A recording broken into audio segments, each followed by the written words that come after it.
چوتھی بات اس میں یہ ہے کہ آپ نے وہ مشہور روایت سنی بھی ہوگی جس میں رسول اللہ صلی اللہ علیہ وسلم نے فرمایا کہ یہ جو مہینہ ہے اولہ رحمت، اس کا جو پہلا حصہ ہے، اولین حصہ یعنی پہلا عشرہ، پہلے 10 دن یہ رحمت کے دن ہیں، یعنی اللہ جل شانہ کی طرف سے رحمت کے فیصلے اترتے ہیں۔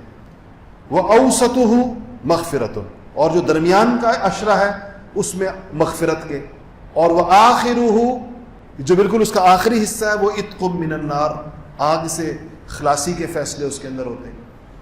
تو آسمان سے جیسے فیصلے اتر رہے ہوں، زمین سے انسان ویسی دعائیں کر رہا، کیونکہ یہ جیسی بارش برس رہی ہے ویسے ہی برتن لے کر بندہ اس کے حساب سے نیچے بیٹھا ہوا ہو تو وہ بارش سے زیادہ مستفید ہو جاتا ہے۔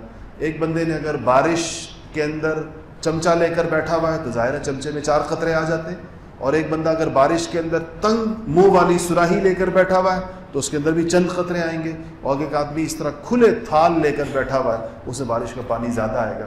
تو جب آسمان سے رحمت اور رحم کے فیصلے اتر رہے ہیں تو زمین سے جو آپ دعائیں کریں اس میں سب سے زیادہ اللہ پاک سے رحم اور رحمت کو طلب کریں۔ تو اس میں کیا ہے، میں نے جمعے میں بھی آپ کو بتایا تھا کہ ایک دعا ہے چھوٹی سی مختصر سی، رب اغفر وارحم وانت خیر الراحمین، رب اغفر وارحم وانت خیر، پڑھیں اس کو، رب اغفر وارحم وانت خیر الراحمین، سب کو یاد ہوگی انشاءاللہ۔ اس دعا کا اہتمام کریں پہلے عشرے میں بہت زیادہ۔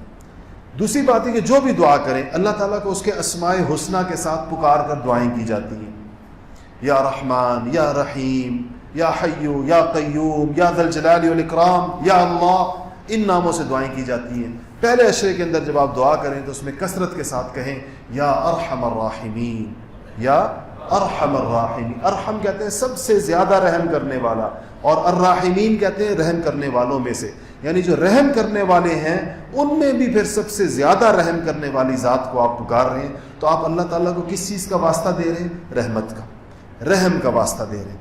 تو اور اللہ کا عشرہ بھی رحمت کا، اس لیے اس میں آپ کی دعاؤں کی قبولیت کے امکانات بہت زیادہ بڑھ جاتے ہیں۔ دوسرا اہتمام اس بات ہے۔